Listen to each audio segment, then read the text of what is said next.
Hello, everyone, and good evening to all of you. My name is Arun Kumar Tiwari, and today I am going to give you a solutions part of Geography, chapter number second, whose name is the Forest and Wildlife Resources. Okay, so इस chapter में आप लोग को basically NCERT का solutions part मिलने जा रहा है। तो कुछ एडिशनल पार्ट भी हम इसमें आपको दिखाएंगे, बट वो आपको फेयर में बिल्कुल करने की ज़रूरत नहीं है।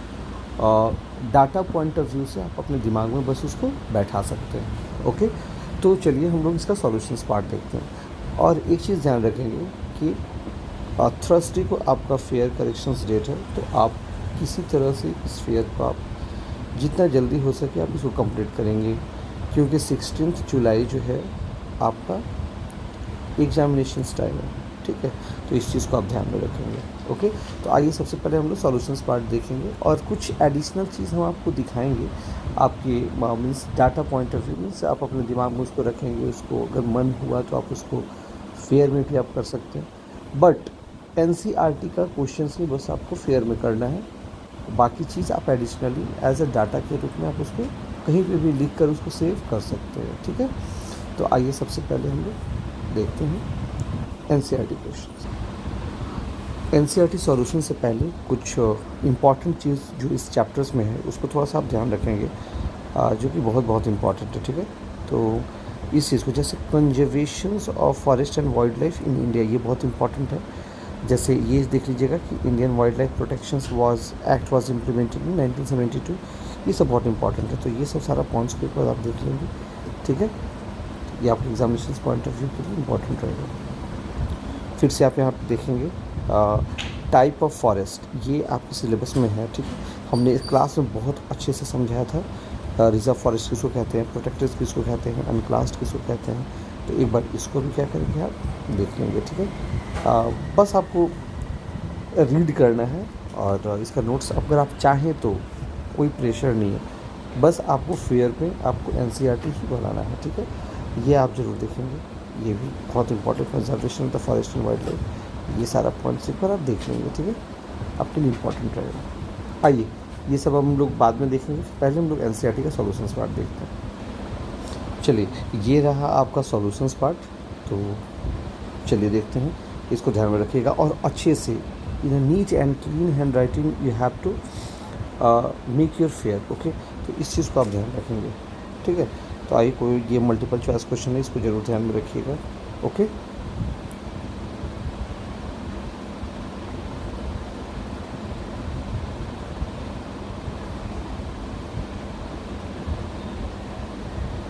हम धीरे धीरे स्लाइड करते जा रहे हैं और आप सारे क्वेश्चंस को देखते चले। ठीक है,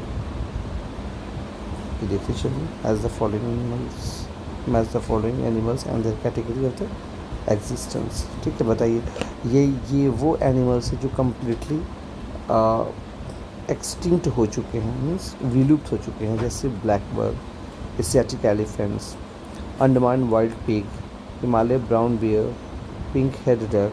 ठीक है, एंड देखिए ये ब्लैक बग जो है ये कम्प्लीटली एक्सटिंक्ट हो चुका है।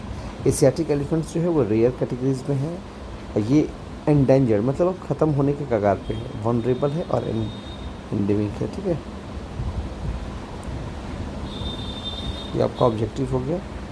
उसके बाद से यहाँ देखिए क्वेश्चन आंसर दिया हुआ है, रिजर्व फॉरेस्ट किसको कहते हैं, मैचिंग करना है आपको। ठीक है, तो ये सब चीज़ आप अच्छे से देखिए। आंसर द फॉलोइंग क्वेश्चन है इन अबाउट 30 वर्ड्स। तो what is biodiversity and why the biodiversity important for the human life, ये सब आप देख लेंगे अच्छे से। इसका फेयर बनाना है आपको, इसमें से एक भी क्वेश्चन आपको क्विट नहीं करना है। Each and every question you have to solve in your fair notebook. ठीक है, एक भी क्वेश्चन आप छोड़ नहीं सकते हैं। हम धीरे धीरे स्लाइड कर रहे हैं, आप देखें और आप ये सारा फेयर करेंगे। बस इतना ही आपका फेयर पार्ट रहा। ठीक है, तो बहुत ज़्यादा नहीं है, आप आराम से इसको कर सकते हैं। ठीक है, तो आइए कुछ लास्ट में एडिशनली जो हमने कहा था कि उस पर थोड़ा सा ज़्यादा ध्यान देंगे, जो आपके एग्ज़ाम में आएगा, तो उसको हम लोग थोड़ा सा देख लेंगे। चलिए, आप एग्जामिनेशन पॉइंट ऑफ व्यू से ये भी बहुत इंपॉर्टेंट है, the role of community towards the conservations. ठीक है, जो हमने बताया था कि एक अलवर डिस्ट्रिक्ट है राजस्थान में, जहाँ पे कुछ लोगों ने कुछ एरियाज़ को उन लोगों ने रेस्ट्रिक्ट कर दिया था तो ये सारा पॉइंट्स को थोड़ा सा एक बार आप अच्छे से देख लेंगे, ठीक है, तो आप एग्ज़ाम में जो है अच्छा से सारे क्वेश्चंस को बना पाएंगे। फिर हमने क्लासेस में इस चीज़ को भी बहुत अच्छे से समझाया है, जॉइंट फॉरेस्ट मैनेजमेंट के बारे में, ठीक है। उसके बाद से यहाँ ध्यान रखिए, ये भी बीच में जो आंदोलन, उसके बाद से हमने बताया था चिपको मूवमेंट, ये सारा चीज़ जो है इम्पॉर्टेंट है आपके एग्जामिनेशन पॉइंट ऑफ व्यू के लिए, ठीक है। तो सबसे पहले आज के लिए आपका इतना ही रहा, इस फेयर को कंप्लीट करें, फिर हम कल आपको नेक्स्ट चैप्टर्स का फेयर पार्ट्स देंगे, सॉल्यूशंस पार्ट देंगे, फिर आप उसको फेयर भी करेंगे। इस एग्ज़ाम में आपका 3 चैप्टर्स आने वाला है, ज्योग्राफी और economics. Okay, so thank you and have a nice day. Thank you.